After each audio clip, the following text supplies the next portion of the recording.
right. Good evening, everybody. Welcome. This is the Labor Radio Podcast Network's live stream. You're joining us live. We appreciate you waiting just a few minutes while we took care of some technical difficulties. I am Mark, one of your co-hosts tonight, and I'm from Fort Wayne, Indiana. I do a show called My Labor Radio. I'm joined tonight by my guest, Mr. David Story. David, give us a little bit about you, sir, all the way down south. You're a few miles away from me. Just a few, yeah. I lived in Tell City, Indiana for a little while, so I know a little bit about the snow up there. Hey, brothers and sisters, my name is David Story. I'm the president of the Machinist Union Local 44 in Decatur, Alabama. I'm also one of the hosts of the Valley Labor Report, a union talk radio show on 92.5 FM WVNN in Huntsville, Alabama. We stream live every Saturday morning at 9:30 a.m. Central Standard Time for all of you out on the East and West Coast. But we also stream it on the YouTube and Facebook, where you can find all of our past streams by searching for the Valley Labor Report. More importantly, today we have probably one of the lesser known union drives in the United States and probably in the world, jokingly, of course. We have Brother Josh Brewer from RWDSU on the show with us. He is the lead organizer in Bessemer, Alabama, heading up the Amazon Union Drive, what they're calling the Bamazon Union Drive, and perfect name for that. Welcome in, Brother Josh. How are you doing? I'm doing great, man. I appreciate y'all bringing me in tonight, and we're excited. A lot going on, but look forward to talking with you all. And Bamazon Union. The first time we heard it, we said, "That's it. We'll roll with that." So that is it. Came up with it. Amazon worker came up with it too. So that's fantastic. That's even better. Yeah. Well, let me introduce our other guest too. Is Wayne Blanchard from the United Auto Workers. He's the regional director in UAW's 2B, which is Indiana and Ohio. Wayne is in his office right now after hours. Thanks for the above and beyond commitment, Wayne. Thank you for joining us. Oh, thank you. Thank you for the invitation. I appreciate, taking the time and talking with you guys tonight. Well, we're going to bounce around. We're going to do a few things. David, I know you had some things you want to talk about. It's cold as heck, and I can give you some overview of things that's going on here. We got a foot of snow in Fort Wayne, Indiana. So much so, it's so cold up here. It's 6 degrees right now. And the other thing that's going on is we don't have parts. So the plant I work at that builds trucks is stopped in its tracks. It'll start on third shift tonight. We just did 48 hours of unavailable parts to be able to build those trucks. So things are going bad from Texas and Mexico and all those points in between. We can't get it. But I know that no matter what cold is going on, organizing is hot, hot, hot. Talk to Josh about some of that, will you?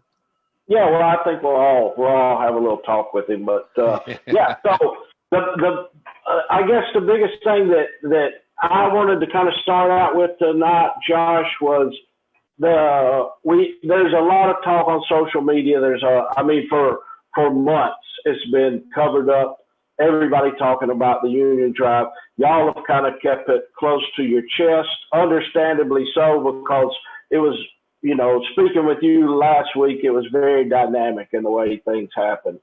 So, if you could just maybe take a moment to tell all of our brothers and sisters out there kind of how this developed and give them a little bit of a background on how things work, because there's a lot of assumptions and misinformation that, people just automatically assume because they're not hearing it from, so to speak, the horse's mouth.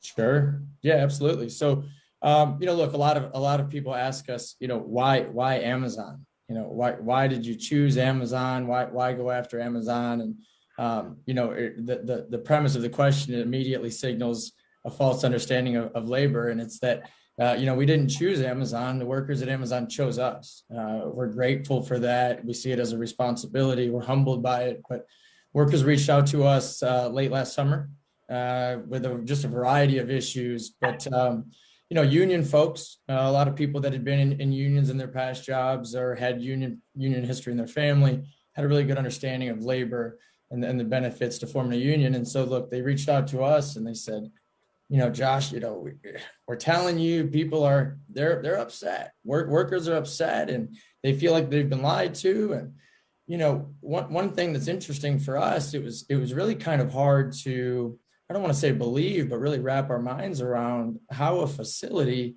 that had just opened 3 to 4 months prior to that had already upset their workforce to a level that they were looking for outside help or looking to organize a union. It's not something we normally see. Usually it kind of takes some time for these bad habits to set in and some of these bad management to kind of get foothold and some real issues to set in. And so for it to be 3 months open, that was very different for us. And so, admittedly, I probably asked our committees 100 times, are you sure everybody's, ready to do this? You guys got to come. You got to come. And so, we did. We started with some community organizing, very, very close to the chest, as you said, not public at all, just really activists inside of Amazon, meeting in restaurants and bars. And, we would meet, someone would call our offices and say, hey, meet me here at 5 Points. And we'd go in there and they'd pull out 100 authorization cards out of their pocket and say, look, I've been, we did this at church, we did this the other day, wherever, and some at work in the parking lot. Still don't even know those folks' names. I said, let's get involved. They said, no, this is what we want to do.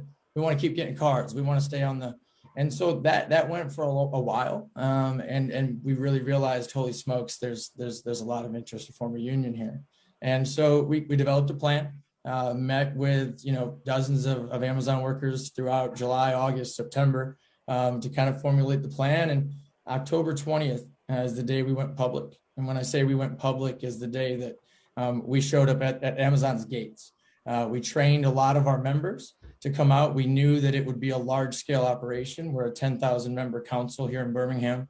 And so we knew we need some help. And so we trained up and brought a lot of warehouse workers, poultry workers, some healthcare workers with us to the gates. And we actually haven't left those gates except for Christmas Day and Dr. Martin Luther King's birthday since October 20th. We're out there now talking to workers and answering their questions. And so, that's really the start of it. I know I tried to be brief. Obviously, there's a whole lot there in between, but, that's really how we came out there and really how things started. But it's really been just for us just to keep up with everybody at Amazon. It's incredible. Yeah. So go ahead, Mark. I see no, you about David, go right ahead. Go ahead. So what you're basically saying is, in a nutshell, this has been a worker, rank and file driven organizing tribe. I mean, y'all didn't set out to say we're going to take on the biggest corporation in America. Yeah, they came to y'all and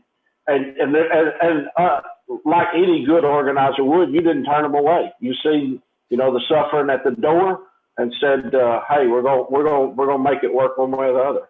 Mm-hmm. And I think that really speaks to the dynamic, because I was talking to my co-host a few months ago when y'all first went public, and it was originally like 1,200, 1,500 member bargaining unit, and then I was refreshing the NLRB website, yeah. And then all of a sudden it comes out 6,000, and I was literally on the chat with him that moment saying either these guys are crazy or they have one hell of a damn A-card list stacked up. And, and I think that's where a lot of the pushback on social media and in the labor movement in general has come from. They're like, this is not orthodox traditional organizing, but and being around y'all now and listening to you and Randy has been like, well, there was so much fire there, you didn't have any choice. You took them all, kind of like your family.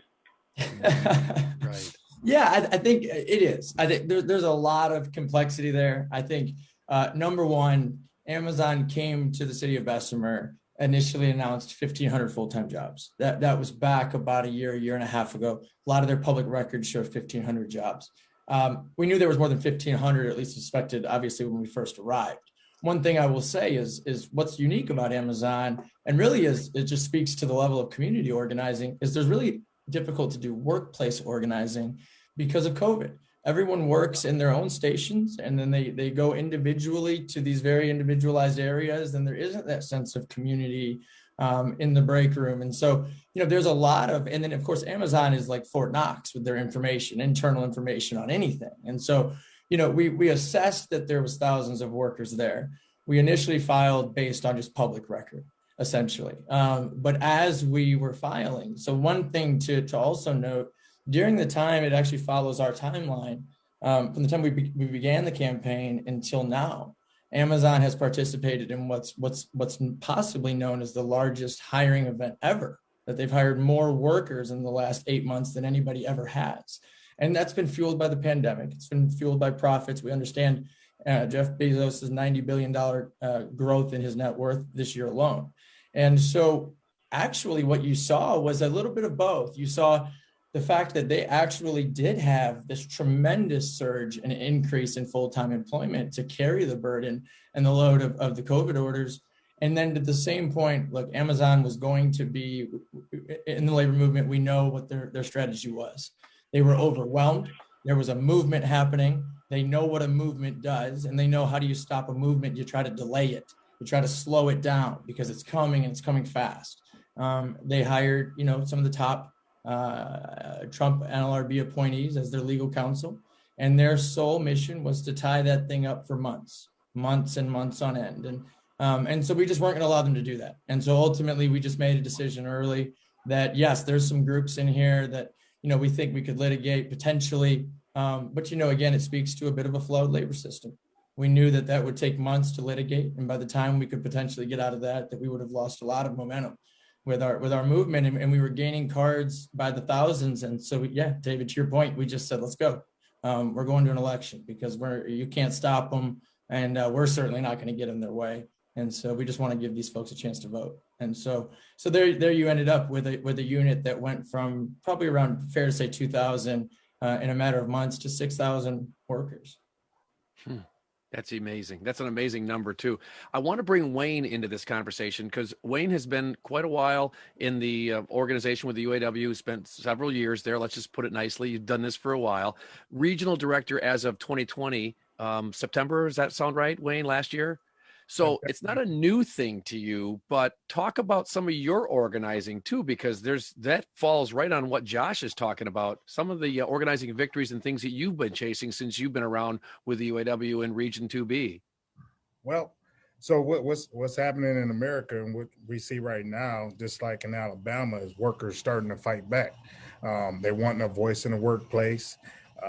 They want improved safety in their work sites and want to get treated with dignity and respect. And so that's what's going on in America as a whole.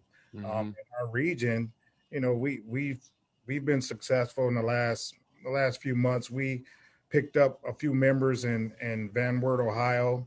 I think it was 87 members we picked up over there just recently. And then before that, down in Southern Ohio, we picked up a small group of workers down there, quality workers down there, that we picked up. And then also, we had a drive in Cleveland, Ohio, and a PPG facility over there. And we picked up some workers over there. So these small drives, lately, we've been pretty successful, especially once you keep, if the workers can decide for themselves free without, the intimidation from the employer, obviously, we win those elections. And that's what the problem is. We definitely got to get that legislation for the PRO Act. I mean, that's time. Yeah, we need that. If workers have a right to choose freely, believe me, we wouldn't even be there, because the workers chose, just like Josh just said, the workers chose the union to come help them. Right. They sought out help, and Josh and his people are there to help the workers out. So, hey, when they have a right to choose, we're successful. Yeah, I want to throw, Wayne, I'm glad you brought up the PRO Act. Earlier today, David Story, our co-host, said no matter their politics, bosses have one thing in common. They hate collective action and unions. there are two classes in the world, and it's not Democrats and Republicans. It's the working class and the ruling class. And it's incumbent upon our survival for you to pick a side. And that's what those folks are doing. David, talk about that.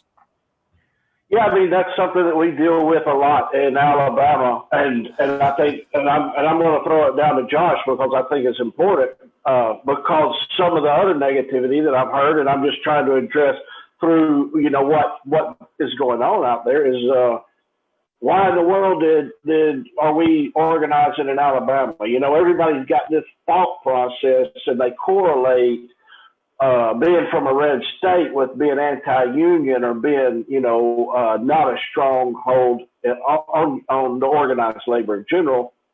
And the fact is, Alabama is the highest ranking as far as union density in the Southeast United States, ranking over Texas, Tennessee, Georgia, and many of the other states. So, and especially, I think what, you know, one of the things that Josh talked about last week was him being a youth pastor, and this being like an extension of his ministry, I think was the words that he used. And so, you know, it comes back to this oppression thing and picking a side. Whenever I said pick a side, we've got to stand with the oppressed, no matter, you know, whether it's workers, social justice, economic justice, and things like that. But especially in Bessemer, we know oppression. We've lived oppression, you know, as far as seeing it live growing up, you know, with Dr. King coming down there and things like that. So if you could, Josh, speak a little bit on, you know, kind of what your thoughts were as far as coming out of the ministry and into this and how they kind of go hand in hand, because, of course, in the South, we love to talk about religion with everything, but I think it's important. It is. I mean, you know, it guides my life, and so I would consider it to be important. Look, I think Wayne commented on it. It's a dignity and respect, and it's something that is someone that services a lot of workers in the poultry industry, services a lot of CNAs in these nursing homes in these rural areas. A lot of these places that are just grossly underpaid, and our union for many decades now has been fighting to lift that floor in the South. And I think, you know, those that are really totally surprised by this, I think, you know, I've said before, probably not paying attention. You know, a large amount of this nation's history was fought and changed in the South, in Birmingham, among the spirit of the South. Among people of color coming together and saying, look, this is something we're not going to stand for. And I think when you look at Bessemer, you look at a city that is facing 30% poverty rate, one of the highest crime rates in the country. It's a city that has very much struggled post-industrialized world and unions leaving Bessemer, not unions leaving Bessemer, but industry leaving Bessemer. And I think they've really struggled to find an identity to move forward. And I think what ended up here is that Amazon promised that. It promised an opportunity for these 6,000 workers that said, you know what, we're gonna come in and we're gonna give you a hope for tomorrow. This is new, and this is big, and we've got benefits and good commercials, and we're gonna put you in college, and we're gonna offer all these things. And it sounded so good. And I think what workers found when they got in there was more of the same. And in fact, not even more of the same, potentially far worse. This idea that I think when you take away the spirit of a man or woman and you treat them as if they're a part of this assembly line, which essentially Amazon has, and they haven't hidden that. This is part of their philosophy on how they operate, is that everything is automated to the second, and that includes bathroom breaks, and that includes things to where, you know, Michael, our organizer on the ground, says, look, even robots break down sometimes. And I think that is the concern. And I think when once they got inside of that facility and they felt, whoa, this is different.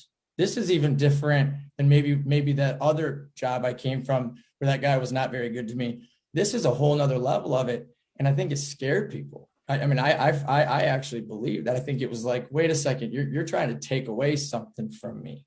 And that's my humanity and my freedom, my ability to come and go as I please. You're timing me, you're surveilling me, right? This doesn't feel right. And I think that's, if you talk to workers, they can't even necessarily put their finger on it. It's that I felt less than human. I felt like I was treated as this part in the system and not as a human being. And I think that is what really spurred people to this organizing drive, but I think has also spurred, organizing across the South and really across the country, as Wayne alluded to. But, look, the South has always led I don't want to say always, but has very often led the way in change, especially as it relates to civil rights. We've got a lot of stains, as you alluded to, David, but, we also have a lot of incredibly inspiring people that came out from the South. And so, that's really been our experience. It's really been just being allowed to participate in their movement. I've said it a lot of times. I certainly didn't sign up 3,000 to 4,000 workers. So, they did this. We're just helping them and giving them advice. So. That's fantastic.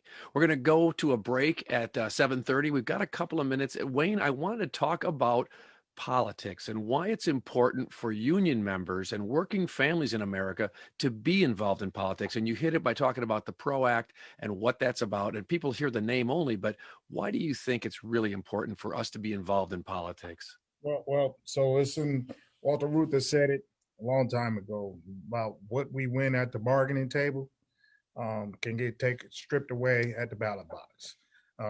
We have elected officials that can write legislation, the judges that can take away what we earn at the bargaining table. So those are the principles that we've been founded on, and what we stick with. We just gotta make sure that we relay that same message to our members so they can understand it's not a Democrat Republican issue. It's we got to stay involved with politics because we need people who are worker friendly. Look out for the working people. And those who we consider our friends and who we support, who we bag, who thinks like we do, Right. Take care of the working man and women, men and women, that get up every day, go to work, try to make an honest living. And Josh is saying it. I mean, these people are not robots. And timing people on their breaks and those, we can't, people can't control their bodily functions, right? I mean, it is what it is. You drink some water and maybe an hour later, you gotta go. Yeah. So, I mean, what do you do? What do you do with that? So yeah, like I said, I think people in America right now, they're standing up. They're tired of the mistreatment. I think right now, the new administration that we have in office, has done something that not too many people have done over the years. Openly says that they support unions, Right.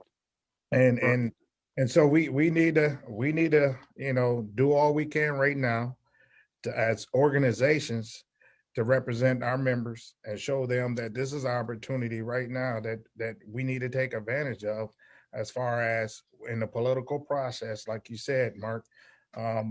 We just got to elect friends of labor. And, so it's like I said, it's not a Republican or Democrat issue, not all the time, put it that way. Right. We just got a lot of friends and, and one of the parties that tend to look out for working men and women. Thank you, Wayne. That was great. David, we got a couple seconds here left. We got about 45 seconds left before we go to a break here for a couple of minutes and playing one of your favorite songs for the Dropkick Murphys. Excuse me. Anything you want to add, sir? I would just say, whenever they ask for an intro or a break song, I immediately went back to 2 weeks ago whenever we were down there for the community rally with Brother Josh, and to see the Joint 10 Teamsters come out of Boston, Massachusetts, and drive overnight to support these brothers and sisters in Alabama. I thought we've got to give them a hat tip on the show, playing some hometown folks from Boston, Mass. So, That's great. Thank you. I appreciate that background story to that too. Dropkick Murphys.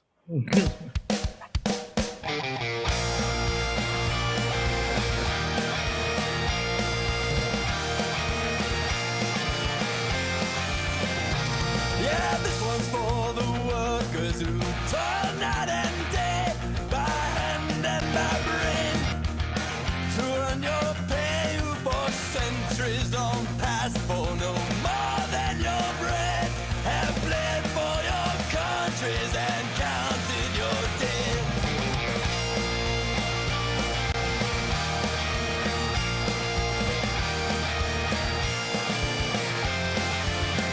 In the factories and mills, in the shipyards and mines, we've often been told to keep up with the times, for our skills are not needed. They've streamlined the job, and with slide rule and stopwatch, our pride they have wrong. We're the first ones to stop, we're the first ones to die, the first ones in line for that pie in the sky, and we're always the last when the crane is set out, for the worker is working when the fat cat's about. And when the sky darkens and the prospect is war, who's given a gun and then pushed to the fore and expected to die for the land of our birth, though we've never owned one lousy handful of earth. We're the first ones to stop, we're the first ones to die, the first ones in line for that pie in the sky, and we're always the last when the crab is set out, for the worker is working when the fat cat's about.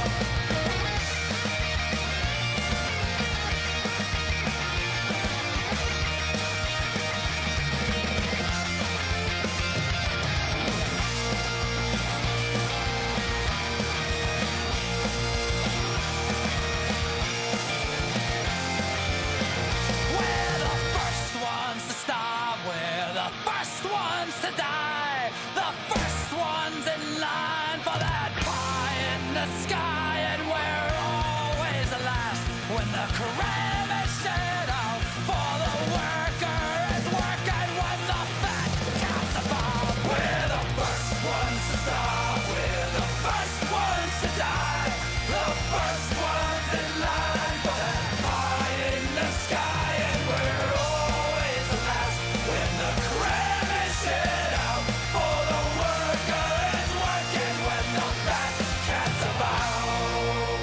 And all these things the worker has done, from tilling the fields to carrying the gun, we've been yoked to the plow since time first began, and always expected to carry the can.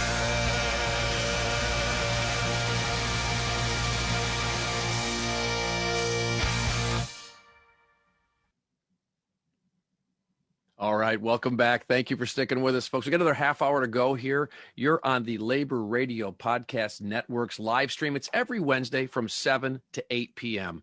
We're just doing it this week with some fantastic guests. We've got Mr. Josh Brewer from RWDSU and Wayne Blanchard from the UAW. And my co-host is David Story.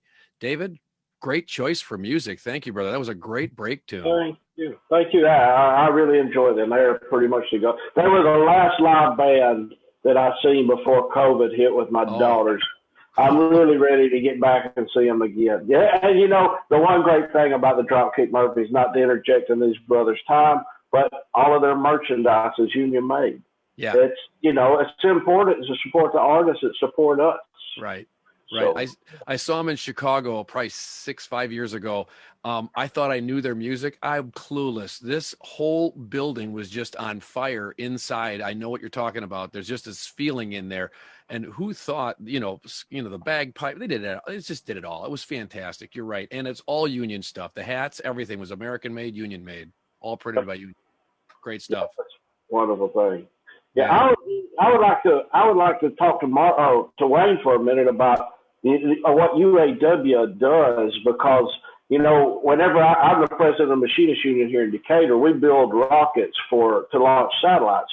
But one of the strange things, whenever we went into negotiations, was that I found out UAW represents some brothers of my sister company, United Launch Alliance, in Harlingen, Texas. It does aerospace. They build some of the parts and send them over to us to assemble and here in Decatur. So I mean, a lot of people think when you talk about UAW, the auto workers, but man, the UAW has their hands in so many wonderful things. And, you know, maybe you could talk for a second about what y'all are doing out there. Yes. Thanks, Dave.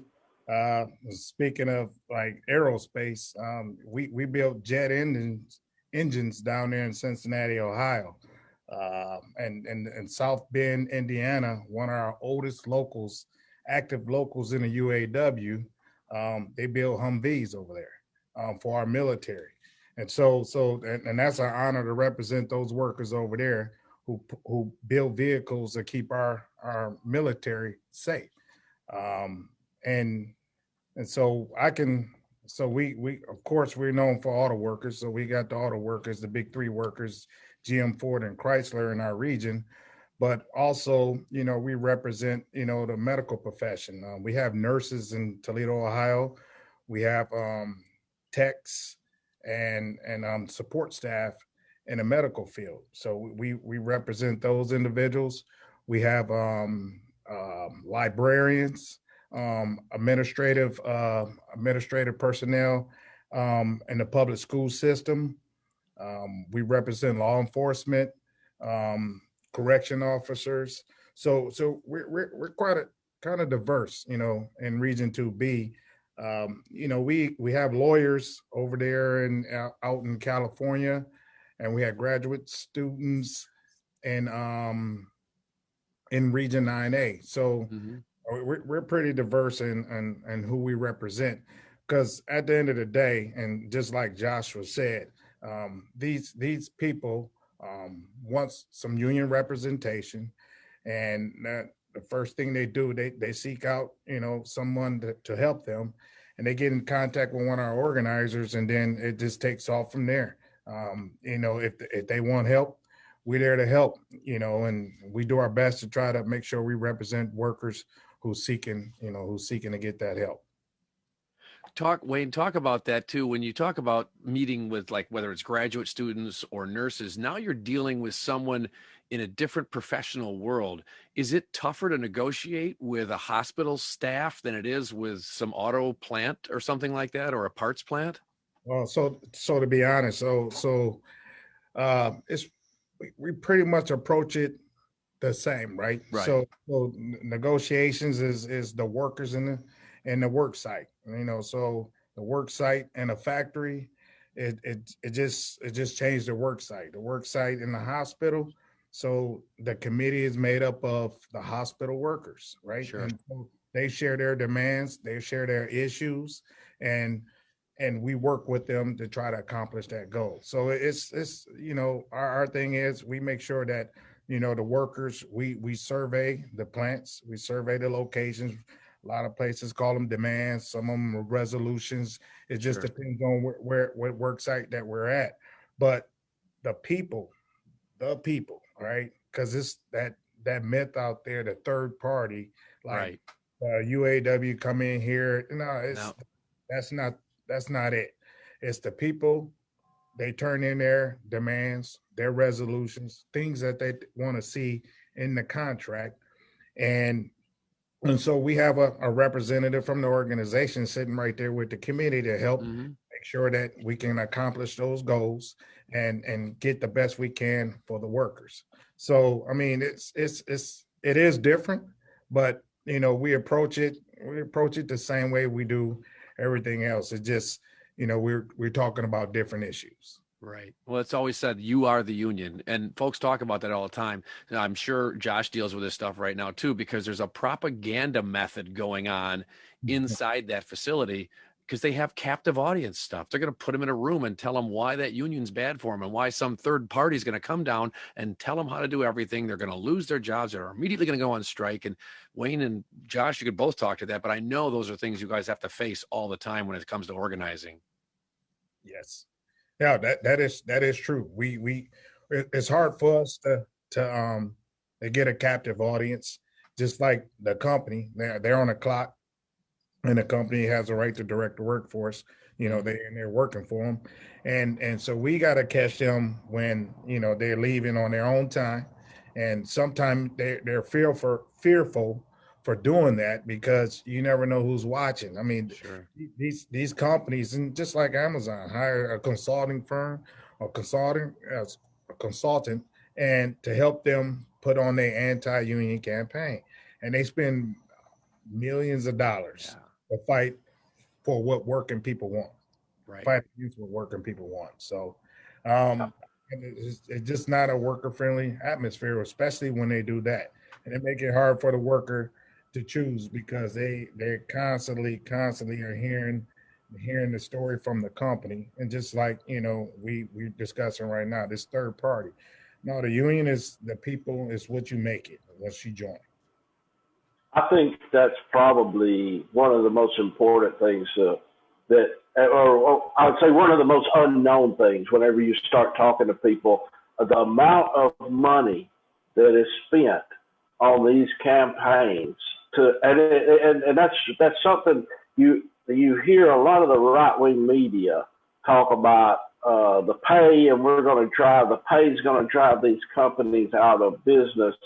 The amount of money that these companies spend on union busting don't hold a dime to what they're going to pay in the long term. They're fighting for control inside the plant or inside the facility. They're fighting. They do not want to lose 1 ounce of control, because whenever the workers find out that, hey, we can negotiate for ourselves and we can have a say on the shop floor, that whole dynamic between manager and worker changes. But Josh, we just found out. I mean, you knew it, but I think Kim Kelly just confirmed it last week. I mean, Amazon went to the city of Bessemer to have the stoplight timing changed. So because y'all had a tent set up at the red light, they wanted it changed. I mean, it's just it's insanity. Could you speak to some of what? I mean, we all know the hundreds of millions of dollars they got invested, but I mean, we could do a whole show just on strong arm tactics, these bully tactics that these companies play. Sure. Obviously this is stuff that we've never seen before on a level that at least I can say that I haven't seen before. It also came out recently that, I mean, just one. And so imagine a 6,000 worker facility.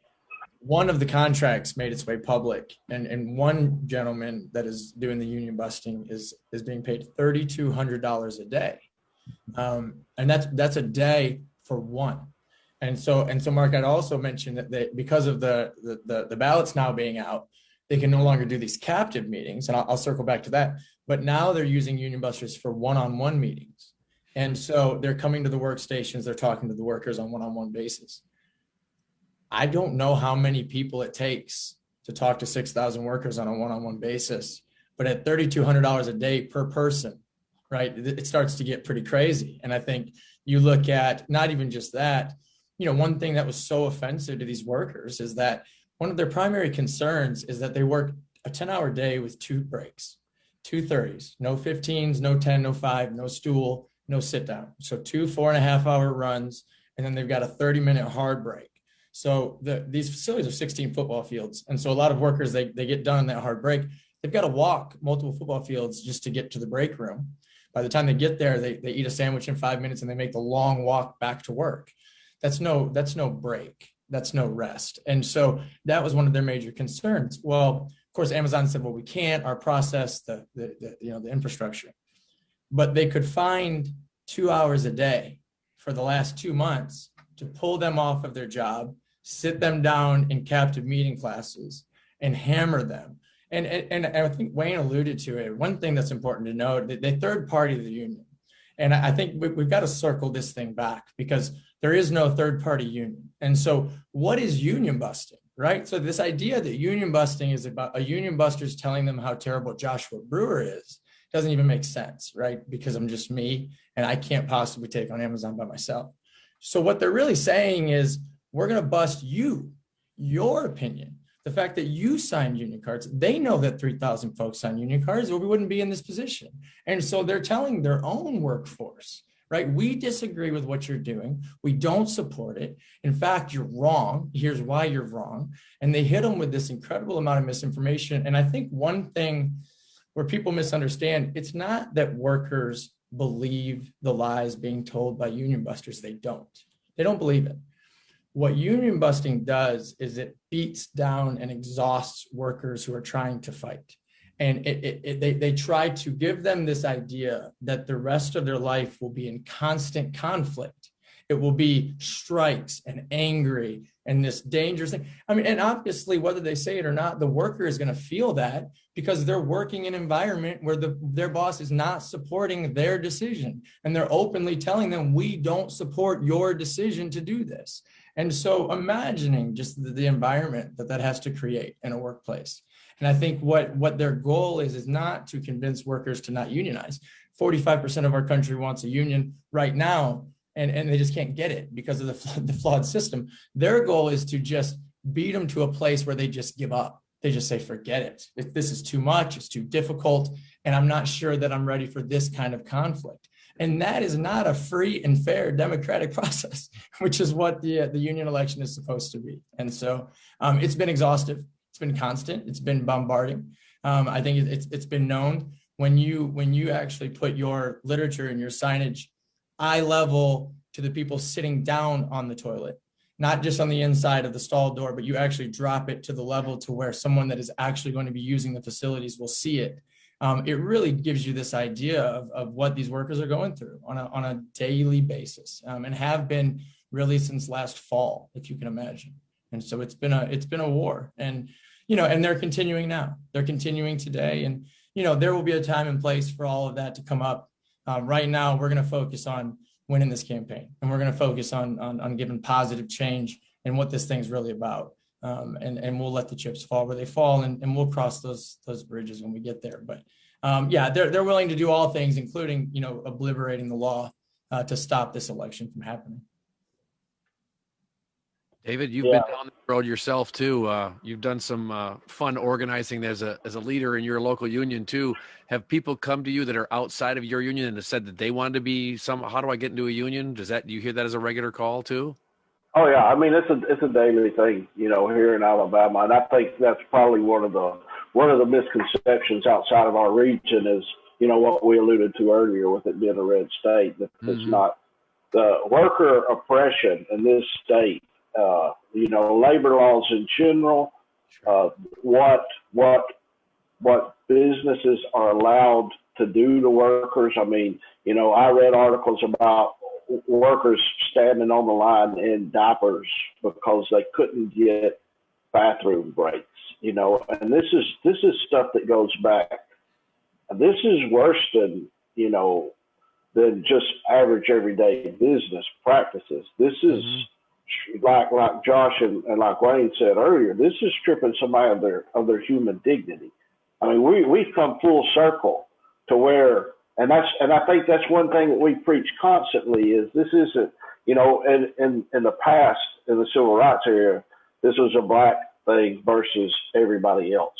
And I think what we've come to recognize as I grew up is this isn't a black versus everybody else or a brown versus everybody else. This is a worker versus the owners. And we've got to start standing together as a class and not separate ourselves by identity politics, whether it be black, brown, red, white, yellow, or by Republican, independent, libertarian, Democrat. All of that goes out the window whenever you go to work. None of that matters no more. It's kind of like one of the mine workers said on our show a few months ago. When you go down in that mine, everybody's the same color. And you start talking to each other and you start understanding just because this brother next to me is a different color, he has the same wants and desires that we have, the same needs that we have and things like that. So, and I'll get off my soapbox. I tend to ramble whenever I start talking about stuff like that. I apologize. That's why I threw that at you.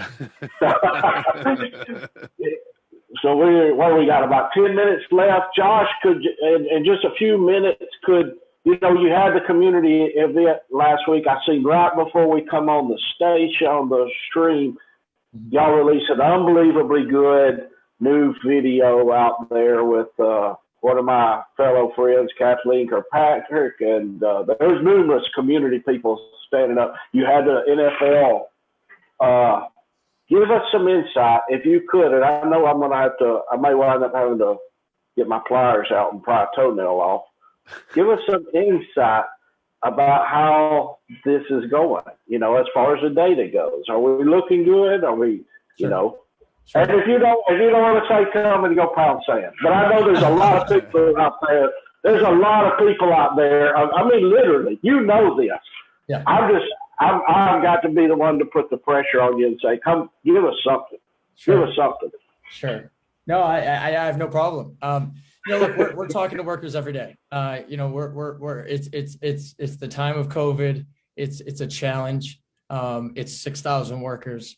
It's really been an incredible amount of solidarity across the labor movement. I don't have the time to list all the unions that are pitching in at this point and helping out to organize workers, to reach out to workers. But, you know, most all the international unions and really everybody in the movement, including David on this call has a call sheet, right? And so, you know, everybody that we come in contact with has offered the support.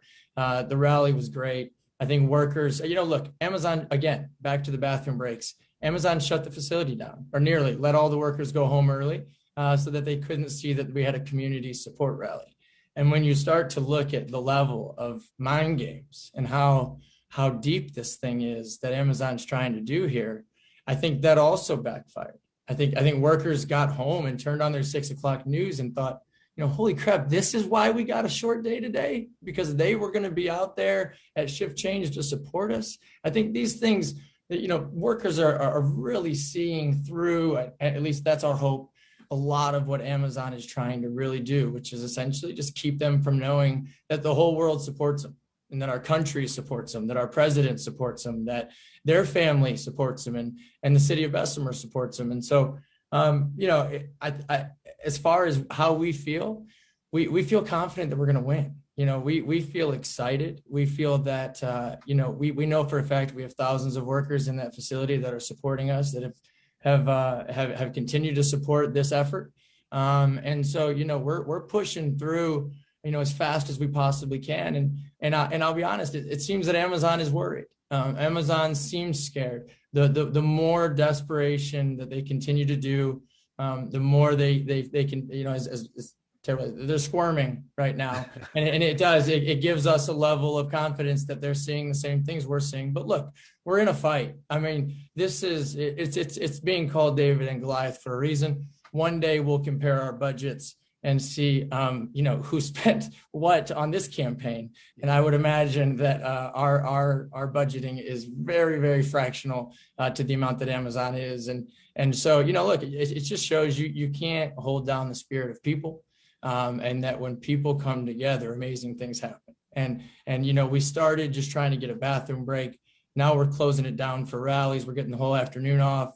There's already all kind of things positively taking place. And so, you know, I think workers see that. I think, but the solidarity, you know, I think I've said this from the very beginning. I think if we can pull this out, I think it's going to be due to this community and the labor movement, from just showing these workers that people support them. The NFLPA jumped right in. People all over the country are jumping in, and big organizations and big people are on their way. Everybody wants to show these workers that they believe in what they're doing. They support them. And I think that's really starting to make its way through to them. And so we feel like we've got the momentum at the right time, which is exciting. And that workers are really starting to see through a lot of this stuff that Amazon's put out. And so we're cautiously optimistic, I think would probably be the best word. But, you know, look, we're certainly not out here with any fluff. We're fighting 20 hours a day, hundreds of people to get this thing done because we feel like we can win. You know, love is a powerful thing, and people can say what they want, but we don't do this for the pay. We do it because we love what we do. Right. This hotel, you can see my background here. Yeah, he's in a hotel. Yeah, this has been, I've got 3 children. I've got a wife back home, and they fully understand. They support it. You go into solidarity. There's a lot of spouses at home for organizers, and people that have to put in they got to give stuff up. And my wife has given stuff up for the last 6 months, and she's willing to do whatever we got to do. And so, it's I've certainly never been on a campaign that had this much support. It would be nice if it was always this way, but it's been great, and I think a tangible thing that's going to help us get across the finish line. We've only got about 5 minutes left, and I wanted Wayne to talk just for 1 or 2 minutes here about why it's important for us to be involved in our communities. And that's really it, because we are the mentors, or we're leading someone at church, or we're helping coach a baseball team. There's a lot of union members who give back, and they've always done those things. Talk about why that's important, Wayne. Well, just like what Josh is experiencing down there in Alabama, it's important to do things in the community, because you may need a community to help you through those times, like those workers that have right now. So you need a community support. But I think, for our organization, our union, to be involved in the communities, it says a lot about the workers, that people work all day, they work their shift, and then they take the time out, like you said, Mark, and coach a little league baseball team, football team, because union workers are just like everybody else. We want to make a decent wage so we could, be able to have the American dream, what Josh and them is fighting for down there in Alabama. It's just being able to have time to share with your family, raise a family, food on the table, have a home to stay in, have a vehicle to travel around in, and hopefully one day you got enough money you can take a vacation. Just like the CEOs, in these corporations, they live the American dream, but they live it way, way at a level higher than us, and it's coming to be that time that they need to share some of that wealth and share some of those opportunities to workers, because workers, that's at the end of the day, that's all it is. I go back to that dignity and respect. They just want to be able to come to work, do their job, and go home, and take care of their families. And not be treated like robots, like Amazon, didn't prepare for when they designed the facility. Having a break room at had to walk football fields to get to a break room. Those are the things that we bargain for in our plans. We bargain for break areas. We bargain for restrooms. Stuff like that to make accommodations to the people that's working for the employer. And so along with that, but to go back to your question about the community, Mark, because I can go on and on like Dave. Hey, it's the same thing. It's a love and a passion for what we do. Right. But yeah, just doing stuff in our communities. Even sitting on boards like the United Way, marching Red down, Cross, yeah. Red Cross, Big Brothers, Big Sisters, you name it, man, and Boys and Girls Club. Those are our members, take part in those, in those organizations. Their kids may be at the Boys and Girls Club, so it behooves us to take part in it, to make sure that those organizations are successful, because we never know, where one of our members can be in the hospital and they need blood, right. Especially during this pandemic, even through the pandemic, in Northwest Ohio, we've been doing blood drives, often, because, just because the pandemic was going on, it didn't cease the need for blood, especially, in the hospitals and with this pandemic, so we should be involved in our communities. That's, to me, that just go hand in hand. Take care of your community, and hopefully your employer that's set up shop in your community is doing its best to take part in supporting the community that they run their business in. So right. Thank you, Wayne. That's a great point. And I always looked at it too as an opportunity to talk about a union if it ever comes up. And I never brought it up, but if someone asks me, well, what do you do? And I tell them I'm a union member, and then I tell them what I do. And that starts a conversation, because those are those educational opportunities. We only get them for once in a while. David, we're getting close to the end here. Is there something you want to wrap up with here? I don't, no, not really. You know, I guess playing off of what you said a while ago, when I get asked what I do, I take it from an old, not an old. If he's watching, I apologize for that. One of my Grand Lodge reps told me one time, I think we were in D.C., and he said he got into the cab, and the guy asked him what he'd done for a living, and he said, I fight for workers for a living. And so that's kind of what I always say, you know, and they're like, what do you mean you fight for work? And then that kind of opens up that conversation. Yeah. But, you know, if just to wrap up, I wanted to thank both of y'all, you know, very much. I've tremendously enjoyed our conversation. I can't tell you how much I appreciate y'all coming on.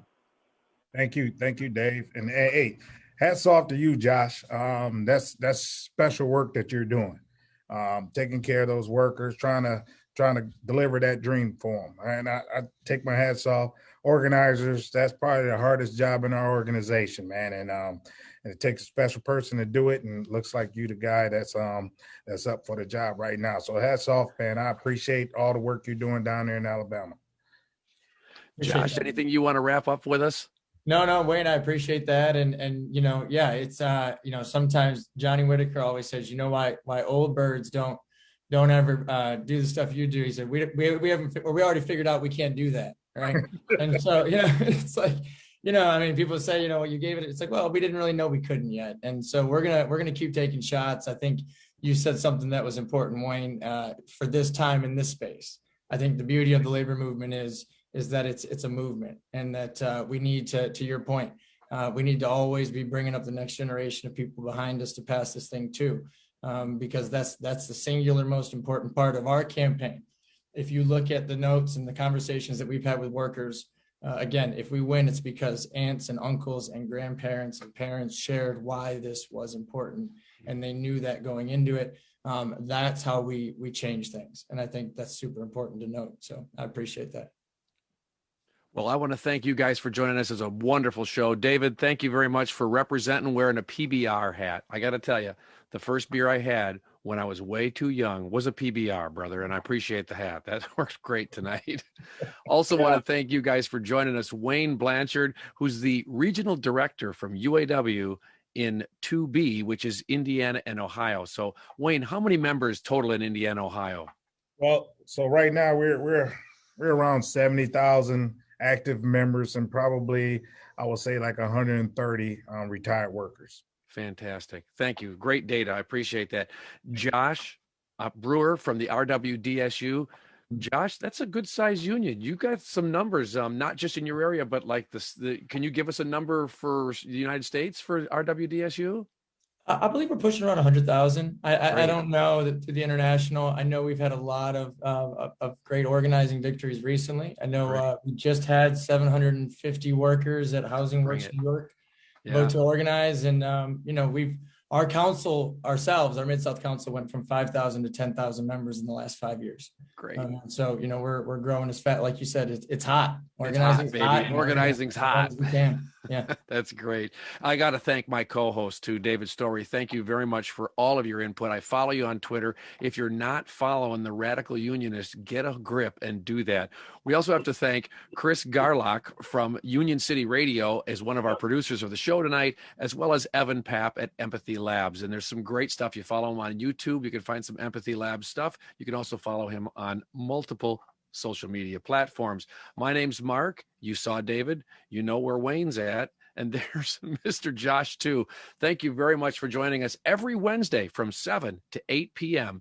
It's the Labor Radio Podcast Network. Why don't you join us? It's on Facebook Live. We appreciate you being here. Guys, anything else you want to say? Stick around. It's labor history for 2 minutes. Come on at you. Thanks, guys. I'm Rick Smith, and this is Labor History in 2. On this day in labor history,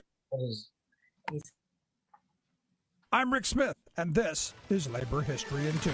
On this day in labor history, the year was 1936. That was the day more rubber workers sat down in Akron, Ohio. Tire builders in Goodyear's plant number 2, Department 251A, sat down when 700 co-workers were laid off. Goodyear has been running 4 6-hour shifts. They hoped to reduce the workforce by implementing 3 8-hour shifts with no increase in pay. Management moved quickly to fire all of the strikers. By this day, all 4,000 workers at Goodyear voted to strike over the layoffs and firings, the speed-ups, and the new shift hours and pay. The enormous 11-mile facility was immediately shut down. In his book, Strike, historian Jeremy Breacher indicates that few, if any, were union members. The United Rubber Workers Union was hesitant to associate itself with the sit-down. Rubber workers organized themselves. They set up 24-hour pickets at dozens of gates, built striker shanties, and set their demands. After 6 days, the United Rubber Workers Union sanctioned the strike. Breacher described the scene writing, quote, "The company secured an injunction against mass picketing. 10,000 tradespeople from across the city gathered with lead pipe and baseball bats to stop 150 sheriff's deputies from opening the plants. The Summit County Central Labor Council guaranteed a general strike if Law and Order League vigilantes carried out their threatened March 18th attack on picket lines.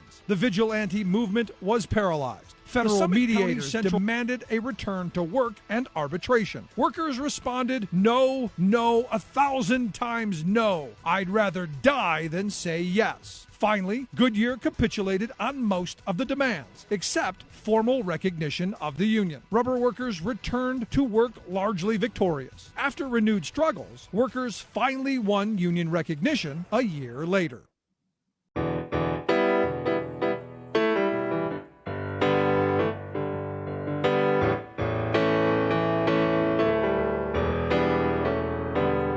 You better listen, my brother, 'cause if you do, you can hear their voices still calling from across the years.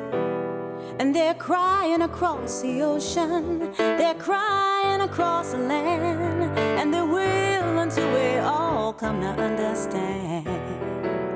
None of us are free, none of us are